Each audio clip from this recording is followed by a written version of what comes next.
कहीं ना कहीं नीतीश अघोषित रूप से बड़े भाई हो जाते हैं इस एनडीए बिहार कुनबे के। और कल तो अशोक चौधरी ने ये बात बोली भी अपने मुंह से, काफ़ी दिन बाद ये बात सुनने को मिली।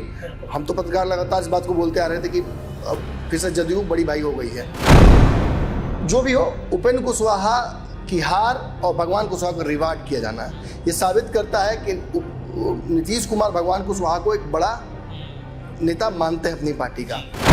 मुझे तो चिराग पासवान तो जरूर थोड़े एक्साइटेड होंगे दिल्ली में चुनाव लड़ने के लिए जब जदयू चाहती है तो, और जदयू का रिजल्ट बहुत अच्छा दिल्ली में रहा नहीं है। आप सोचे ना कि भाजपा के आज सांसद, आज विधायक कितने हैं बिहार में? लगभग 80 के आसपास हैं। भाजपा के 80 के आसपास, जदयू के 43 हैं। तो 80 अगर हैं इनके पास, तो 80 विधायकों को टिकट दोबारा देना होगा ना। के फैसले को नीतीश तक सीमित करके मत देखिए।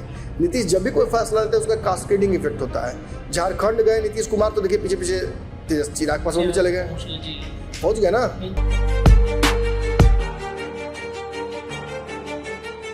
नमस्कार, पंचनामा देख रहे हैं आप, जहां पे हम करते हैं खबरों की चीरफाड़। एनडीए में नीतीश का कद कितना बड़ा है आप इससे अंदाजा लगा सकते हैं कि जब भी नीतीश कुमार के डगमग होने की खबर आती है तब बिहार सहित पटना और दिल्ली तक, राजधानी तक हलचलें तेज हो जाती हैं।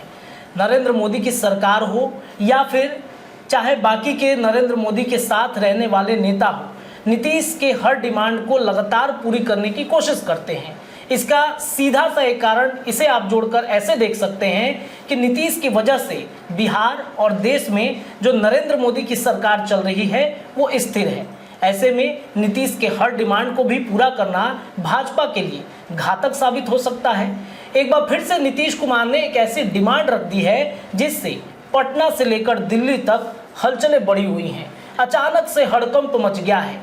बीजेपी इसको लेकर बैठक कर रही है कि नीतीश कुमार के इस डिमांड को अब किस तरीके से पूरा करना है। नीतीश के हर डिमांड को पूरा भी करना है ये सोचते हुए कि आने वाले विधानसभा चुनाव में नीतीश को साथ रखना है, क्योंकि नीतीश अगर साथ नहीं रहेंगे तो शायद भाजपा का ग्राफ गिर सकता है। तो आखिर कौन सी वो डिमांड है जिस वजह से पटना से लेकर दिल्ली तक हड़कंप मचा हुआ है? आज के इस पंचनामा में हम अपने संपादक डॉक्टर नमन मिश्रा सर के पास चलेंगे और खबर को स्ट्रेचर पे लिटाकर इस खबर पर पूरा चीरफाड़ करवाएंगे। सर, नीतीश कुमार के हर डिमांड भाजपा पूरी कर रही है। एक और ऐसी डिमांड आई है जिससे लग रहा है कि शायद हड़कंप मच सकता है एनडीए गठबंधन में। वो कौन सी डिमांड है? देखिए, एक बड़ी डिमांड तो भाजपा के सामने नीतीश कुमार ने जो रखी थी, उस डिमांड को तो लगता है भाजपा ने मान लिया है, मुझे लगता है ऐसा। और वो डिमांड थी वक्त से पहले चुनाव कराने को लेकर। हो न या ना हो तो ये तो समय तय करेगा, लेकिन मुझे लगता है कि नीतीश के हित में होगा कि वो वक्त से पहले चुनाव कराएं। और नीतीश इसको लेकर काफ़ी दिनों से मुखर भी हैं। उनकी पार्टी के लोग भी लगातार ये बात बोलते आ रहे थे। लोकसभा चुनाव और विधानसभा साथ में कराने की बात भी चल रही थी। भाजपा भी वन नेशन वन इलेक्शन की एडवोकेसी करती है। नरेंद्र मोदी तो लाल किले से कह दिया था इस बार। लेकिन जब बार बार भाजपा ये बात कहती है तो बिहार में या जो बाकी राज्यों के चुनाव हैं, चाहे महाराष्ट्र, दिल्ली, झारखंड, उन राज्यों के चुनाव एक साथ क्यों नहीं करा रही है? हरियाणा था, जम्मू कश्मीर था, सब जगह एक साथ कराया सकता था। लेकिन भाजपा कतनी करने में अंतर नजर आ रहा है। उसका कारण है भाजपा इस बार, देखिए, जिस प्रचंडता से आना चाहती थी केंद्र में वो नहीं हो पाया। भाजपा की सरकार इस बार डिपेंडेंट सरकार है, सहयोगियों पर डिपेंडेंट सरकार। भाजपा 400 पार करना चाहती थी। इस दौरान भाजपा अपने दम पर बहुमत का आंकड़ा पार करना चाहती थी, लेकिन भाजपा अब बैसाखियों के भरोसे सरकार बिहार में, देश में चला रही है। बिहार में तो चला ही रही है। लेकिन इसकी वजह से होता क्या है कि डबल को डिपेंडेंसी हो जाती है। देखिए, एक तो नीतीश के सांसदों के मदद से केंद्र की सरकार चल रही है। नीतीश ही नहीं, और भी लोग हैं, लेकिन नीतीश उसमें प्रमुख है। और बिहार में तो नीतीश कुमार ने अपने विधायकों के साथ सहयोग करके भाजपा की सरकार बनाकर उसके मुख्यमंत्री वो बने हुए हैं। तो कहीं ना कहीं नीतीश अघोषित रूप से बड़े भाई हो जाते हैं इस एनडीए बिहार कुनबे के। और कल तो अशोक चौधरी ने ये बात बोली भी अपने मुंह से, काफ़ी दिन बाद ये बात सुनने को मिली। हम तो पत्रकार लगातार इस बात को बोलते आ रहे थे कि अब फिर से जदयू बड़ी भाई हो गई है और वो कॉम्प्रोमाइज़ नहीं करेगी। नीतीश की स्थिति ऐसी है भाजपा के समक्ष कि नीतीश कुछ बोलेंगे तो वो मुख्य कानून छह हो जाएगा। यानी नीतीश जो बोलेंगे उसे भाजपा को सीधे स्वीकार करना होगा। नहीं स्वीकार करने की स्थिति में क्या होगा, इसमें बहुत संशय नहीं है नीतीश अगर भाजपा से थोड़ा सा भी मोह भंग होता है तो क्या करेंगे, ये दर्शकों को भी पता है, आपको भी पता है, मुझे भी पता है और भाजपा के नेताओं को भी पता है। इसीलिए शायद जेपी नड्डा और बड़े नेता जब आ रहे हैं बिहार तो नीतीश कुमार को प्रणाम 10 बार जरूर कर रहे हैं, चाहे नीचे से हो ऊपर से हो कहीं से हो। और नीतीश की एक ऐसी डिमांड थी मुझे लगता है वक्त से पहले चुनाव कराने की, जिसको लेकर भाजपा थोड़ी भाग रही थी, लेकिन अब कहाँ तक भागिएगा, बकरे के माँ कहाँ तक खैर मनाएगी। ईद दिवाली में कहीं ना कहीं चपाई जाइएगा, होली में चपा जाइएगा। तो वही हाल है, भाजपा के सामने नीतीश कुमार की ये डिमांड मुझे लगता है कि शायद पूरी हो गई है, लेकिन ये आखिरी डिमांड होती तो कोई बात ही नहीं था। ये मतलब और आगे वाले वक्त में डिमांड बढ़ सकता है, बढ़ गया है कि आज ही उन्होंने डिमांड बड़ी कर दी है। अब नीतीश कुमार के इम्पोर्टेंट नेता हैं भगवान कुशवाहा। इम्पोर्टेंट मैं इसलिए बोल रहा हूँ क्योंकि देखिए भगवान कुशवाहा कहाँ थे चुनाव भर में, बिल्कुल। एकाएक उनको बुलाकर एमएलसी बनाया गया। कुछ लोग ये मानते हैं कि भगवान कुशवाहा ने एनडीए को ही डैमेज किया, हम नहीं बोल रहे, कुछ लोग कहते हैं क्योंकि उपेंद्र शाहबाद में इतनी बड़ी हार हुई, उपेंद्र कुशवाहा हारे, तो लोग कहते हैं कि भाई किसने खेल तो जरूर किया है। और उस क्षेत्र के उपेंद्र कुशवाहा से बड़े नेता तो निश्चित ही भगवान कुशवाहा हैं। और भगवान कुशवाहा चुनाव में कहीं दिखे नहीं कुछ खास करते हुए, तो लोगों का कहना है भाई कि डैमेज कर रहे थे। जो भी हो, उपेंद्र कुशवाहा की हार और भगवान कुशवाहा को रिवार्ड किया जाना ये साबित करता है कि नीतीश कुमार भगवान कुशवाहा को एक बड़ा नेता मानते हैं अपनी पार्टी का। और उन्होंने अब डिमांड रख दी है कि आगामी जो विधानसभा दिल्ली चुनाव है उसमें उनको सीटें चाहिए। देखिए जदयू पूर्व में भी दिल्ली का चुनाव लड़ती रही है, चाहे वो एनडीए में रही हो या ना रही हो। दिल्ली चुनाव के दौरान मैंने देखा कि कई बार पार्टी बड़ी एक्टिव रहती भी है। एक और बड़ी बात रही है कि संजय झा जो हैं वो दिल्ली के प्रभारी रहते थे, अब वो राष्ट्रीय अध्यक्ष हैं, कार्यकारी ही हैं, लेकिन दिल्ली पर उनका फोकस लगातार रहता है। तो ऐसे में पार्टी दिल्ली में कुछ काम जरूर बड़ा करेगी। अशोक चौधरी का भी दिल्ली लगातार आना जाना सारा इसी बात को लेकर कर रहा है। लेकिन भगवान कुशवाहा ने जैसे पत्ते खोले हैं कि दिल्ली चुनाव में उनको सीटें चाहिए, ये उत्तर प्रदेश वाला कहानी मुझे फिर से याद दिला रहा है, जिसमें आरसीपी सिंह मंत्री थे केंद्र में और नीतीश कुमार की पार्टी के सर्वा भी थे उस वक्त।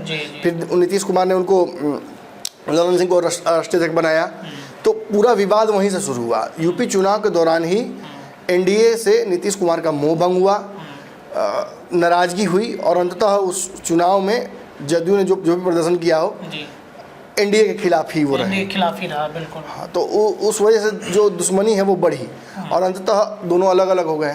फिर दिल्ली चुनाव में ये मांग कर रहे हैं। पिछली बार दिल्ली चुनाव मुझे याद है कि एनडीए में रहकर ही लड़े थे नीतीश कुमार, 2 सीटों पर बहुत अच्छा प्रदर्शन नहीं कर पाए, लेकिन 2 सीटें तो लड़ी थी उन्होंने। अब फिर वही बात कि इस बार सीटें ज़्यादा मांग रहे हैं, इस बार 4 सीटें सब मांग रहे हैं। जी 4 सीट भगवान कुशवाहा मांग रहे हैं और सीटों की संख्या भी बहुत ज़्यादा दिल्ली में नहीं है। और ऐसे में दिल्ली में भाजपा पहले ही कोई रणनीति पर काम कर रही है। आपको पता है कि केजरीवाल ने पद छोड़ दिया है, एक इमोशनल फैक्टर केजरीवाल भी सवार होना चाहते हैं उस पर। उनको पता है कि ये माझी वाला मैं प्रकरण कर रहा हूँ, कुछ दिन के लिए किसी और को सीएम बना दूँ, फिर अपने आप जनता को याद आएगी मेरी। महिला को एक बैठाया, आतिशी जो उनकी मुख्य प्रवक्ता रही थी, तो महिला को बैठाकर ये भी साबित करना चाहते हैं कि महिला को ही जो दिल्ली में पैटर्न चलते हैं। दिल्ली में पहले महिला नहीं थी क्या, शीला दीक्षित लगातार थी, पैटर्न चलते आए, कांग्रेस ने उनको दिया था जिम्मेवारी। और दिल्ली में शीला दीक्षित ने बहुत काम किया था, अब उन्हीं के काम को कैपिटलाइज उन्होंने भले किया हो, लेकिन केजरीवाल जिस मूल मकसद से दिल्ली में आए थे उस मूल मकसद पर तो बहुत सफल नहीं रहे। लेकिन इतना जरूर कहना होगा कि जनता को वो पसंद है, जो वो कर रहे हैं, जो करने के लिए आए थे वो नहीं किया, लेकिन जो कर रहे हैं वो भी जनता को बहुत पसंद आ रहा है। तो मुझे लगता है कि दिल्ली की जनता के लिए केजरीवाल बेहतर विकल्प है और वो मुझे लगता है फिर से उसी तरफ कहानी जा रही है। लेकिन भाजपा के लिए ये मौका है, दिल्ली में एक भी सीट कमज़ोर भाजपा नहीं करना चाहेगी अपना, और ऐसे में फिर डिमांड्स। अब एक और बात है, चिराग पासवान की पार्टी क्यों नहीं लड़ेगी दिल्ली में? चलिए उपेंद्र कुशवाहा मान लेते हैं नहीं मांगेंगे, लेकिन माझी जी भी हो सकता है कि धीरे से बोल दे कुछ। मुझे तो चिराग पासवान तो जरूर थोड़े एक्साइटेड होंगे दिल्ली में चुनाव लड़ने के लिए जब जदयू चाहती है तो, और जदयू का रिजल्ट बहुत अच्छा दिल्ली में रहा नहीं है। तो इस डिमांड के बाद एक और बड़ा संशय शुरू होता है कि मान लीजिए भाजपा अगर मान भी लेती है वर्स्ट केस में इस डिमांड को, तो इसके बाद आपको पता है कि एक और डिमांड क्या होगा उनका, तुरंत झारखंड चुनाव है, महाराष्ट्र तो मुझे लगता है कि जदयू कोशिश नहीं करेगी, झारखंड में लेकिन तो, हाँ, झारखंड में तो करेगी, क्योंकि उनके बड़े बड़े मंत्री बिहार से जा रहे हैं। श्रवण कुमार हैं वहाँ पर, अशोक चौधरी को तो प्रभारी हैं, बना दिया गया है। लगातार काम कर रहे हैं अशोक चौधरी झारखंड में, और झारखंड में 1-2 सीट नहीं, अच्छी खासी सीटों पर लड़ने की तैयारी चल रही है। बिहार से सटे हुए कम से कम ऐसे 12 मुझे लगता है कि हैं विधानसभा क्षेत्र जिन पर जदयू इस बार तैयारी जमकर कर रही है। सरयू राय का भी आपको पता है कि डायरेक्ट कनेक्शन हो गया है। तो ऐसी स्थिति में भाजपा को डर इस बात का नहीं है कि दिल्ली की 1-2 सीटें ये ले लेंगे। बात है कि जितनी डिमांड्स आप मांगते जाइएगा उतनी ही डिमांड्स बढ़ती जाएंगी, और आगे चल के आपको पता ही है, एक और बड़ा बयान आया है कल ही, वो भगवान कुशवाहा ने ही ये बात भी कही है कि आधी सीटें तो बिहार में हम लड़ेंगे। आधी सीटें मतलब मेरी होंगी, उसके बाद आधी में भाजपा को जो करना है कर ले। यानी 243 में से 120 सीट पर जदयू दावा कर रही है। फिर मैं कहूँगा 120 सीट अगर जदयू अकेले लड़ेगी तो एनडीए में कई दलों की छुट्टी हो जाएगी, रहना मुश्किल हो जाएगा। भाजपा 60-70 सीटों पर थोड़ी चुनाव लड़ने जा रही है। नहीं, खुद भाजपा ही नहीं लड़ना चाहेगी 60-70 और 30 सीट मतलब तो डिजर्व करते हैं चिराग पासवान, और 35-40 सीटों की डिमांड उनकी है। तो 40 सीट अगर उधर जाता है तो फिर 80 सीटें बचती हैं। 80 में आपको पता है कि पशुपति पारस हैं, मांझी हैं, उपेंद्र कुशवाहा हैं। अरे मैं कहता हूँ कि ठीक है 10 देते हैं तो 30 होता है, फिर बाद 50 बचता है भाजपा के पास।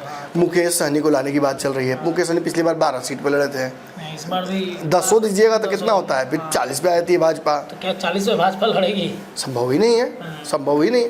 भाजपा ऐसी परिस्थिति में जाना नहीं चाहिए। आप सोचिए ना कि भाजपा के आज सांसद, आज विधायक कितने हैं बिहार में? लगभग 80 के आसपास हैं। हाँ, 80 भाजपा के, हाँ 80 के आसपास है। जदयू के 43 है। तो 80 अगर हैं इनके पास तो 80 विधायकों को टिकट दोबारा देना होगा ना, और जो लोग क्लोज मार्जिन से हारे थे उनको भी देना होगा। और एक और बड़ी बात है सर, आरजेडी इस बार अपना पैटर्न बदल रही है, तो जो उधर से विधायक आएंगे अगर इस गठबंधन में, तो उनको भी तो कहीं से मैनेज करना है। प्रशांत किशोर भी हैं, उनको भी तो बहुत कुछ है। मतलब इतना आसान नहीं है सीटों का बंटवारा। मैं तो देख रहा हूँ कि बिहार में अगर बहुत जोड़ घटाव भी सीटों की हो रही है तो भाजपा 100 सीटों से कम लड़ना नहीं चाहेगी। वर्स्ट केस में भाजपा 90-95 सीटों पर लड़ेगी, और 90-95 पर भी लड़ेगी तो भाजपा में बहुत असंतोष का भावना होगा भाजपा के नेताओं के बीच में और विधायकों के बीच में। लेकिन फिर भी किसी प्रकार से सीटों का बंटवारा जदयू के मन माफिक होता नजर नहीं आ रहा है। तो क्या होगा? एक सवाल बड़ा उठता है, क्या नीतीश कुमार छोड़ देंगे एनडीए? क्या नीतीश कुमार सीटों की संख्या को लेकर चले जाएंगे तेजस्वी के पास? क्या तेजस्वी यादव नीतीश कुमार को 120 सीट दे पाएंगे? क्योंकि वहाँ भी कांग्रेस पिछली बार 70 सीटों पर लड़ी थी, तो कांग्रेस तो फिर 50, 60, 70, 80 मंगबे करेगी। आप कम से कम लेंगे तो 50 सीट पर लेंगे कांग्रेस को। मुझे तो 50 पर मानेगी नहीं कांग्रेस। फिर आपको पता है कि लेफ्ट की पार्टियाँ हैं, वो भी 12 सीटें जीती थी, 16 सीटें माफ़ कीजिएगा, तो 16 सीट जीत कर आई थी। तो 16 में से आपके हिसाब से दीजिएगा ना उनको, भाई सांसद भी जीत कर आए हैं उनके इस बार। तो मुझे लगता है कि नीतीश कुमार के लिए बहुत डिफ़िकल्ट चॉइस उनके लिए आ रहा है। आगे चल के तेजस्वी कहीं से भी इनकॉर्पोरेट कर भी लेते हैं नीतीश कुमार को, तो वर्तमान एनडीए में तो नीतीश कुमार के डिमांड की जो सीटें हैं, ना तो दिल्ली में दे पा रही है भाजपा, ना झारखंड में गठबंधन होता दिख रहा है, और इन दोनों के बाद तो बिहार गठबंधन की बात करना भी बेमानी हो जाता है। क्योंकि बिहार में नीतीश के डिमांड और नीतीश के एक्सपेक्टेशन लायक सीटें बीजेपी नीतीश को दे नहीं पा रही है। 4 सीटें जो भगवान कुशवाहा ने दिल्ली में दावा किया है कि हमारे संगठन के वहाँ पर व्यक्ति मजबूत हैं, वो ये सीटें हैं जिसमें बुराड़ी करके है, बदरपुर है, पलाम है और उत्तम नगर है। और उत्तम नगर में भी जदयू पिछली बार चुनाव लड़ी थी, बहुत ज़्यादा स्थिति में नहीं थी वो। तो मुझे लगता है कि सर 4 सीटें, डिमांड तो 10 सीटों की वो कर रहे हैं, 4 सीटें। देखिए मैं तो नाम भी जानता हूँ जो लोग लड़ना चाहते हैं यहाँ से। कई लोगों से मेरी मुलाकात भी हुई है, जो लोग वहाँ से एग्जैक्ट प्रत्याशी भाजपा जदयू ने सोच रखा है, उन लोगों का नाम तक मुझे पता है। लेकिन यही बात है कि सभी को यही संशय है कि नीतीश कुमार क्या वर्तमान गठबंधन में रहेंगे। प्रत्याशियों को भी ये शक है, क्योंकि लगता नहीं है कि सीटें मिल पाएंगी। तो ये एडिशनल दबाव डालता है भाजपा के ऊपर। जो भाजपा पहले से ही कमज़ोर है, वो थोड़ी परेशान है, उस भाजपा के ऊपर एक अतिरिक्त दबाव पड़ रहा है कि वो जदयू को इसी परेशानी में कंगाली में आटा गिरा, आटा गीला हुआ हो रखा है, कंगाली भी है, एडिशनल व्यवस्था भी करना और नीतीश कुमार की डिमांड्स भी हैं। और सबसे बड़ी बात तो यह है कि नीतीश कुमार कभी भी केवल नीतीश के फैसले को नीतीश तक सीमित करके मत देखिए। नीतीश जब भी कोई फैसला लेते हैं उसका कास्केडिंग इफेक्ट होता है।